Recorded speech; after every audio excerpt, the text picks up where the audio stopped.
My name is Maya. I'm 32 years old. I work in marketing and I live in Chicago. I want to start by saying something that took me a long time to understand. This story isn't really about my husband. It's about my best friend. And that's the part that still takes my breath away.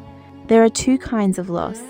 The kind you see coming, and the kind that quietly rewrites everything you thought you knew, including why you trusted someone in the first place.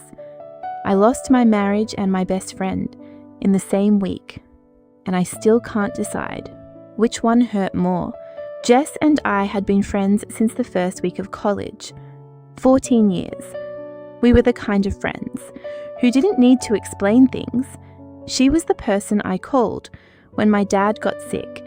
She knew every version of me. I thought I knew every version of her. The week my father was in the hospital, Jess drove 4 hours to be there. She sat with me in the waiting room at 2 a.m, not saying anything, just so I wouldn't have to be alone. That's who I thought she was. That's who I thought we were, to each other. She left her phone at my apartment on a Thursday. She'd been over for dinner, and in the rush of saying goodbye, she just forgot it. I noticed it about an hour later and texted her from mine to let her know. And that's when I saw the notification light up on her screen. The preview showed 4 words before the screen went dark. 4 words. I didn't unlock the phone. I didn't need to. I just stood there in my kitchen, reading those 4 words over and over, trying to find a version of them that meant something other than what they meant. I kept the phone for 3 days. I told her I hadn't noticed it yet. I went to work. I had dinner with Daniel. I laughed at something on television. I did all the ordinary things a person does, while something inside them is very quietly breaking. On the 3rd day, I opened the phone. She hadn't changed the passcode. It was still my birthday. It had been going on for 11 months. 11 months of messages. 11 months of plans made around my schedule. Photos I didn't need to see. And conversations, careful, deliberate conversations about how to keep me from finding out. Not out of guilt, out of strategy. The thing that finished me wasn't the betrayal itself. It was how organized it was. I wasn't just being lied to, I was being managed. I called Jess before I said anything to Daniel, maybe because 14 years felt like it deserved to go first. She answered on the 2nd ring. I could hear it in the half-second of silence before she said hello. I only asked her one question. How long did you think you could keep this going?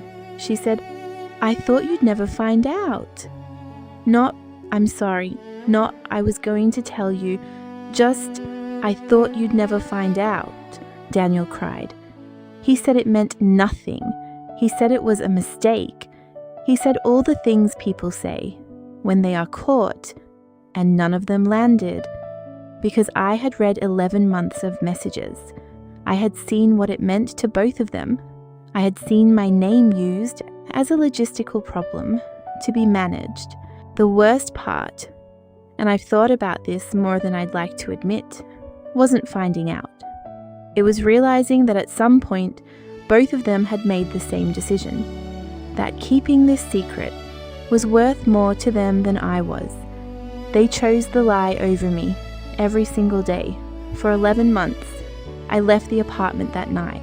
I packed one bag and went to a hotel. I didn't cry until I was in the shower, and then I cried for a very long time, not for Daniel, but for Jess. For 14 years of a friendship, I was apparently the only one protecting.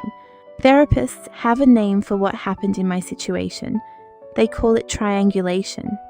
It's when 2 people in a secret relationship keep the 3rd person close, maintaining normalcy with the person they're deceiving, in order to feel less like they're doing something wrong.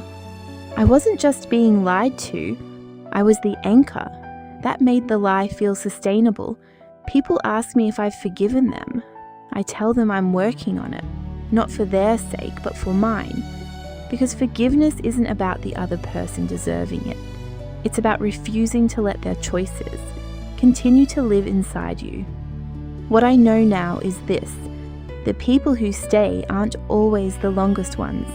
Sometimes the truest relationships are the ones you build after you've already learned what it costs to trust the wrong person. I have one question for you, and I'd really like to know your answer. Have you ever had to choose between forgiving someone and finally choosing yourself? Leave it in the comments. I'll be reading. Thank you for listening to my story. Now I'd love to hear yours.